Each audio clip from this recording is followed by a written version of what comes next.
Hai,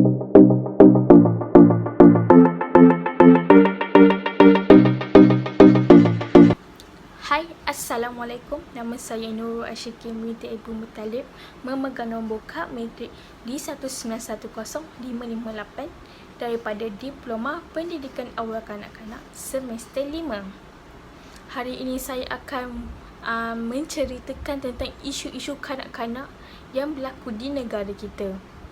Isu yang pertama adalah 1721 kes jenayah seksual terhadap kanak-kanak direkodkan. Menurut berita Sinar Harian pada Jumaat 13 Ogos 2021, sejumlah 1721 kes jenayah seksual terhadap kanak-kanak direkodkan dalam tempoh Januari hingga 30 Jun tahun ini. Bilangan kes rogol mencatat jumlah paling tinggi dengan 651 kes, manakala cabul 344 kes, sumbang mahram iaitu 106 kes, luar tabir 106 kes, dan kesalahan di bawah kesalahan seksual terhadap kanak-kanak 2017 Kurungan Akta 792 sebanyak 514 kes. Sebagai contoh, terdapat budak 11 tahun bersalin pada 6 Ogos 2015.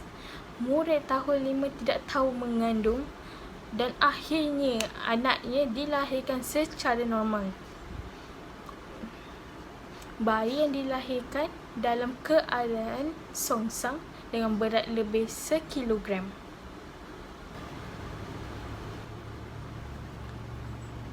Isu kedua pula adalah kes dera kanak-kanak. Pada 14 Januari 2020, kanak-kanak 2 tahun mati dipercayai didera ibu dan teman lelaki. Di Johor Bahru, seorang kanak-kanak perempuan berusia 2 tahun meninggal dunia. Dipercayai didera ibu kandung dan teman lelakinya. Kanak-kanak tersebut meninggal dunia kira-kira jam 12.10 tengah hari ketika sedang dirawat di Hospital Sultan Ismail akibat masalah jangkitan kuman. Malahan, doktor yang merawat kanak-kanak tersebut telah mensyaki terdapat unsur pendaraan. Berdasarkan kecederaan fizikal yang telah dialami mangsa, hasil pemeriksaan fizikal kanak-kanak itu mendapati ada kesal lebam di bahagian tangan kiri dan kanan. Selain bahagian perut,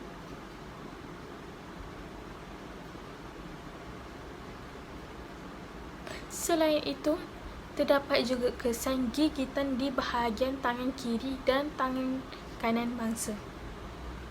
Ini menunjukkan bahawa orang dewasa tersebut tidak mempunyai belas kasihan dengan kanak-kanak. Kanak-kanak tersebut yang tiada dosa. Isu ketiga adalah tentang kerusi keselamatan.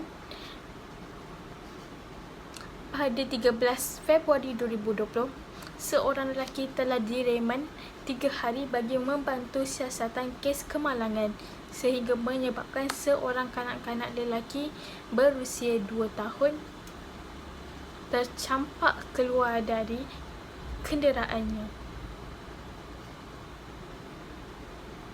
Dalam kejadian di Lebuh Raya, Utara Selatan, arah selatan pada Isnin 8 Februari 2020. Dalam kejadian tersebut, di Lebuh Raya Plus, berhampiran Senawang, seorang kanak-kanak lelaki nyaris maut selepas tercampak keluar dari kenderaan yang dinaiki bersama keluarganya. kenderaan keluarganya yang hilang kawalan selepas dihimpit oleh sebuah kenderaan lain.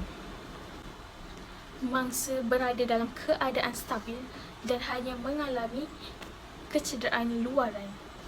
Daripada pemeriksaan X-ray, tiada apa-apa kecederaan dalaman yang dialami oleh kanak-kanak tersebut. Ini menunjukkan bahawa pentingnya kerusi keselamatan kanak-kanak. Jika ibu bapa tidak menghiraukan, kemungkinan akan memberi kesan yang teruk kepada kanak-kanak di masa akan datang. Isu ini akan mengganggu perkembangan fizikal kanak-kanak kerana jika kanak-kanak mengalami kecederaan pada dalaman, ia akan memberikan kesan kepada proses pembesaran kanak-kanak.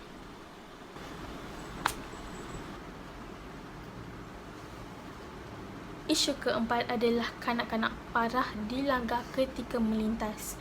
Pada 28 Mei 2021, seorang kanak-kanak perempuan parah apabila dilanggar sebuah kenderaan SUV di Kampung Delik, Kanan, Kelang.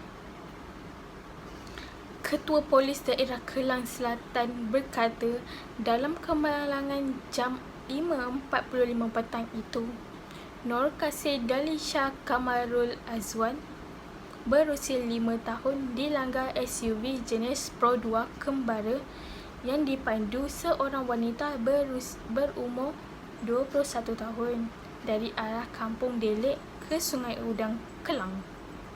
Ketika kejadian, pemandu wanita terbabit dalam perjalanan pulang dari tempat kerja ke rumah di kampung yang sama. Mangsa dikatakan pada mulanya berada di tepi jalan tetapi tiba-tiba melintas secara melulu. Mangsa didapati mengalami pendarahan pada limpa serta kecederaan usus. Kanak-kanak tersebut telah dihantar ke Hospital Kuala Lumpur untuk rawatan pakar. Ini bukan sahaja kesalahan pemandu kerana membawa kenderaan laju di kawasan perkampungan.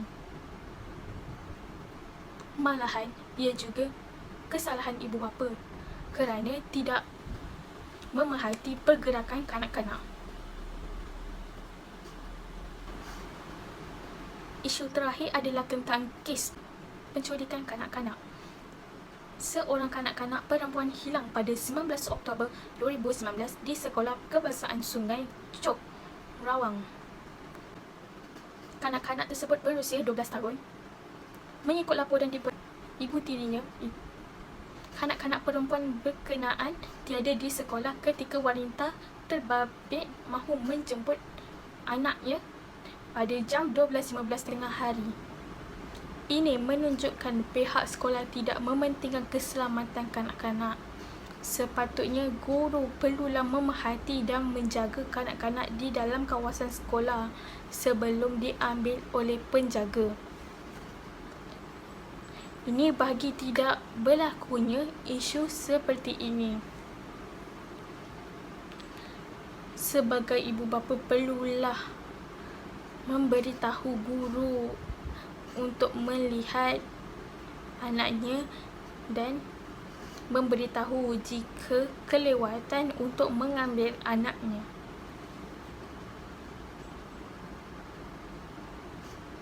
Bagi mengelakkan isu sebegini berlaku.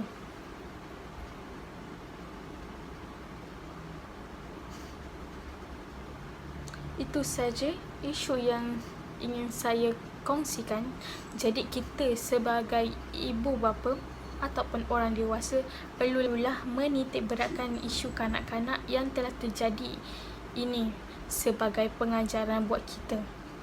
Kanak-kanak juga mempunyai hak sendiri dan kanak-kanak tidak mempunyai dosa untuk kita memukul ataupun mendera kanak-kanak tersebut. Jika kanak-kanak tersebut mempunyai kesalahan, kita sebagai ibu bapa perlulah menasihat dengan cara yang betul. Jadi renung-renungkanlah. Sekian, Terima kasih.